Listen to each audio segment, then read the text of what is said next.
I've sort of grown into it and I'm a little less self-conscious. There is sometimes if I'm at the shop or somewhere and all of a sudden I'll think, oh, sugar. I hope they can't tell I've got no teeth.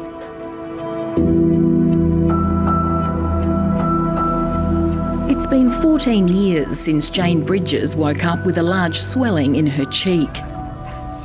Before the day ended, she'd been rushed to hospital with an infection and had all her teeth removed. She was 36 years old. Sorry, it does make me a bit teary. It does affect you because, like I said, when it comes to smiling. Jane's story is not unique, not even that unusual, in the northern suburbs of Hobart where she lives. Low incomes and the ever-increasing cost of living make regular visits to the dentist impossible. They're choosing whether to eat or pay bills, or whether to maintain rental accommodation or take their kids to sport. They can't do all of it on the income that they have. It would be hard to find someone who understands this community better than Mary Ann Evans. We're having pumpkin soup that Linda made. The neighbourhood house she runs services 28,000 people with just 2 paid staff and 60 volunteers. They see a lot of dental problems.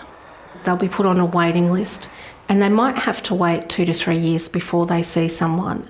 And in that time, their health can decline, especially if it's an infection, and they could end up in hospital. If you're under 18, publicly funded dental in Tasmania is free. As an adult, you'll pay $45 and you need to have a healthcare card or pensioner concession card.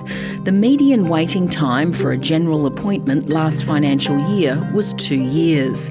As of July, there were 17,838 Tasmanians on the waiting list. In addition to the major delays, there are intergenerational attitudes about teeth which are making outcomes worse. Dentists who work here in Hobart's northern suburbs say they're regularly shocked at the number of patients asking to have all their teeth removed, often from people whose parents and grandparents also had their teeth removed at a young age. The reason for the request is usually to avoid dental costs. I find that a lot of young people here want all their teeth taken out and have dentures made, which is not the way to go. It was during a student placement that Dr. Harindra Herath noticed the poor oral health in the Glenorchy area. There's a lot of dental disease, periodontal disease, dental decay, and especially in young children as well, which is really, really sad.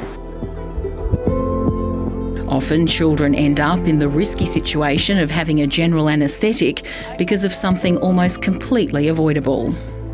You see that cycle where all the siblings have had general anaesthetics, have had most of their teeth taken out, and they're about sometimes 2 or 3 years old. For children, the lack of teeth affects their nutrition and face shape and can lead to school avoidance due to bullying. In Tasmania, dental problems are the most common reason for preventable hospital admissions. Nationally, the economic burden of tooth decay is staggering. In 2018-19, it was $5.1 billion. I mean, that blew my mind away. I'm somebody who should know about the cost of disease, but even that actually took my breath away to see the actual economic size of the burden.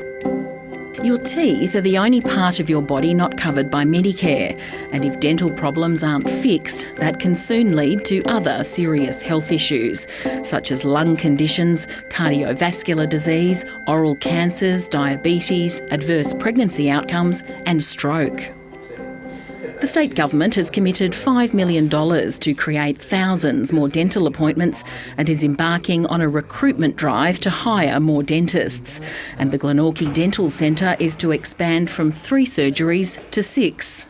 If we actually acknowledge the importance of improving oral health, reducing inequities and actually establishing good oral health, we'll actually see a big knock-on effect on the burden of disease in society. All right, 3 principles of social justice. What do we got?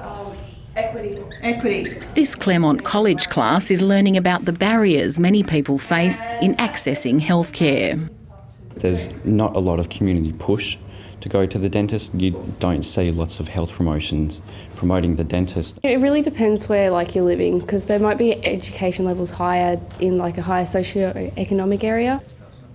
Libby Alderton's own traumatic experiences at the dentist had a huge impact on her. She now wants to become a dental assistant.